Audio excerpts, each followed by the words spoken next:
উটিতে পৌঁছেই চারিদিকে সুন্দর সৌন্দর্য প্লাস ওখানকার সাইট সিইং করতে করতে বিকেলটা ভালোভাবে কাটালাম। বলতে গেলে সাইট সিইংয়েই সেদিন বিকেলটা আমরা কাটিয়েছি, বোটিং কিন্তু করিনি। তবে হ্যাঁ, লেকের ধারে গিয়ে দাঁড়িয়েছি, অবশ্যই ছবি তুলেছি, ছবি না তুললে হয়। আর যেসব জায়গা ওখানে আমরা ঘুরেছি না, এত সুন্দর, মানে মনে হচ্ছে যেদিকে তাকাচ্ছি সেদিকেই সুন্দর। পাহাড়ের ঢালু জমি, একদিকে গাছ গাছরা, তারপর ওখানে সুন্দর সানসেট, মানে কি বলবো, দারুণ দারুণ।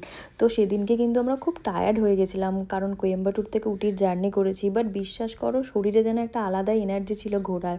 যাই হোক, সাইট সিইং করে জলদি জলদি হোটেলে ঢুকে গেলাম। আর আমাদের যে হোটেলটা এখানে বুক করেছে আমার বর, মানে আমি কি বলবো, আমি হোটেলটারই খালি ভিডিও করে। হোটেলটা এতটাই সুন্দর ছিল, হোটেলটা অনেক পুরনো, বাট ওখানকার লোকজন এত ভালোভাবে মেনটেন করেছে, কিচ্ছু বলার নেই। চারিদিকের আর্কিটেক্ট, তার সাথে পাহাড়ের মনোরম পরিবেশ আর ভিউ অপূর্ব। আর এটা ছিল আমাদের রুম। রাত্রিবেলার ভিউটা হোটেলটার অসাধারণ, যেটা তোমাদের এক্ষুনি আমি দেখাচ্ছি। এই দেখো কি দারুণ না, পুরো প্রাসাদের মতো। যাই হোক, হোটেল থেকে একটু বেরিয়ে ওখানে বনফায়ার হচ্ছিল, বনফায়ার করে না আমরা তাড়াতাড়ি ডিনার করে ওখানে প্লে জোন ছিল, সেখানে গিয়ে একটু এখানে বিলিয়ার্ড খেললাম, যেটা আমি একটু ভালো পারি। তারপর কি ঘুমিয়ে সকাল হলো। আর সকালের ভিউ মানে আলাদাই, মানে কি বলবো, ঘুম পাচ্ছিল বাট আমাদের বেরাতে হতো, তাই জন্য জলদি জলদি উঠে পড়েছি। আর আজকের উদ্দেশ্য আমাদের টয় ট্রেন। তাড়াতাড়ি রেডি হয়ে সোজা বেরিয়ে পড়লাম। আর টয় ট্রেনের স্টেশনটা আমাদের হোটেল থেকে 10 মিনিট দূরত্বে ছিল, ঠিক আছে। তো এখান থেকে টয় ট্রেনে করে আমাদের গন্তব্যস্থল ছিল কন্নুর। বাট আমার বর একটা অন্য কেস ঘটিয়েছে, সেটা হচ্ছে কি 26 তারিখের টিকিট কেটে আমাকে নিয়ে উঠে গেছে টয় ট্রেনে 25 তারিখে, যেটা কিন্তু ভালোই হয়েছে। কারণ আমাদের টিকিটটা ছিল ফার্স্ট ক্লাস কুপের, আর একটা কুপে না ওখানে 8 জনকে বসাচ্ছিল। আর যেহেতু আমাদের অন্য দিনের টিকিটে আমরা সেদিন ঢুকে গেছি, তো একটা ফাঁকা কুপে আমাদের সেপারেটলি ঢুকিয়ে দিল ওই দিন। আর 26 তারিখের টিকিটটা আমাদের ক্যান্সেল করে দিতে হলো। তো বলে না, যা হয় ভালোর জন্য।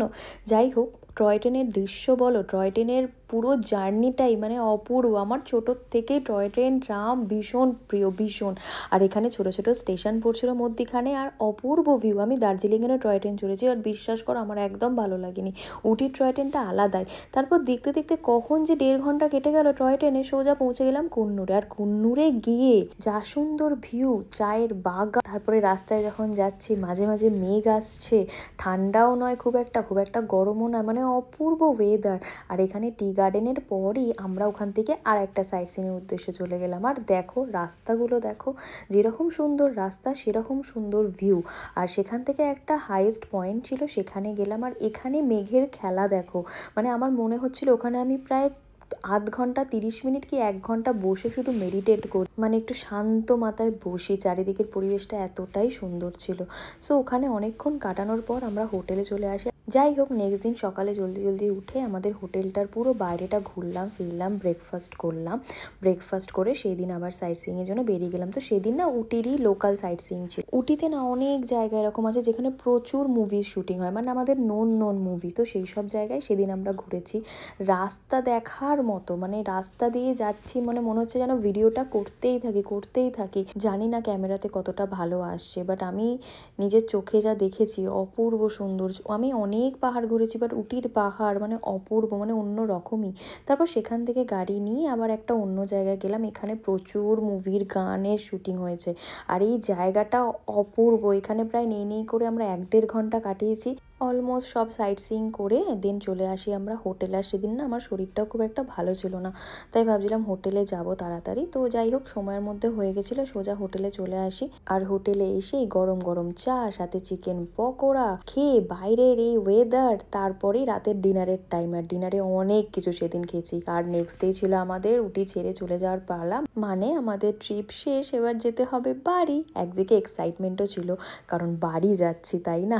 তো যাই হোক, এখানে আমি রেডি হয়ে নিয়েছি। তো আমাদের না 1 স্টপ ফ্লাইট ছিল ডিরেক্ট কোয়েম্বাটুর থেকে। ফ্লাইট আমরা পাইনি কলকাতা অবধি। সো কোয়েম্বাটুর থেকে ব্যাঙ্গালোর, তারপরে ব্যাঙ্গালোর থেকে কলকাতা আমাদের আসতে হয়েছে। আর অনেকটা জার্নি ছিল, মানে প্রায় 5-6 ঘন্টার জার্নি ছিল, কারণ মধ্যিখানে 1 স্টপটা প্রায় 1-1.5 ঘন্টা ছিল। যাই হোক, তো ভালোভাবেই হয়েছে, হয়ে ফাইনালি কলকাতা। আমি যত জায়গায় ঘুরি না কেন, আমার কাছে আমার প্রিয় শহর কলকাতাই, মানে কলকাতা মানে আমার কাছে সব, মানে আলাদাই।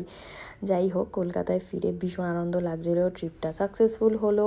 আর এখানেই আমি আমার ব্যাঙ্গালোরের ব্লগ শেষ করলাম। আশা করছি আমার এই ট্রিপের ব্লগ তোমাদের খুব ভালো লেগেছে। আর একটা কথা, শর্টসেই দিলে না আমার অনেকগুলো পার্ট হয়ে যাচ্ছিল, তাই জন্য আমি ভাবলাম একেবারে বিগ ভিডিওতেই আমার পুরো ব্লগটা একসাথে আপলোড করে দিই।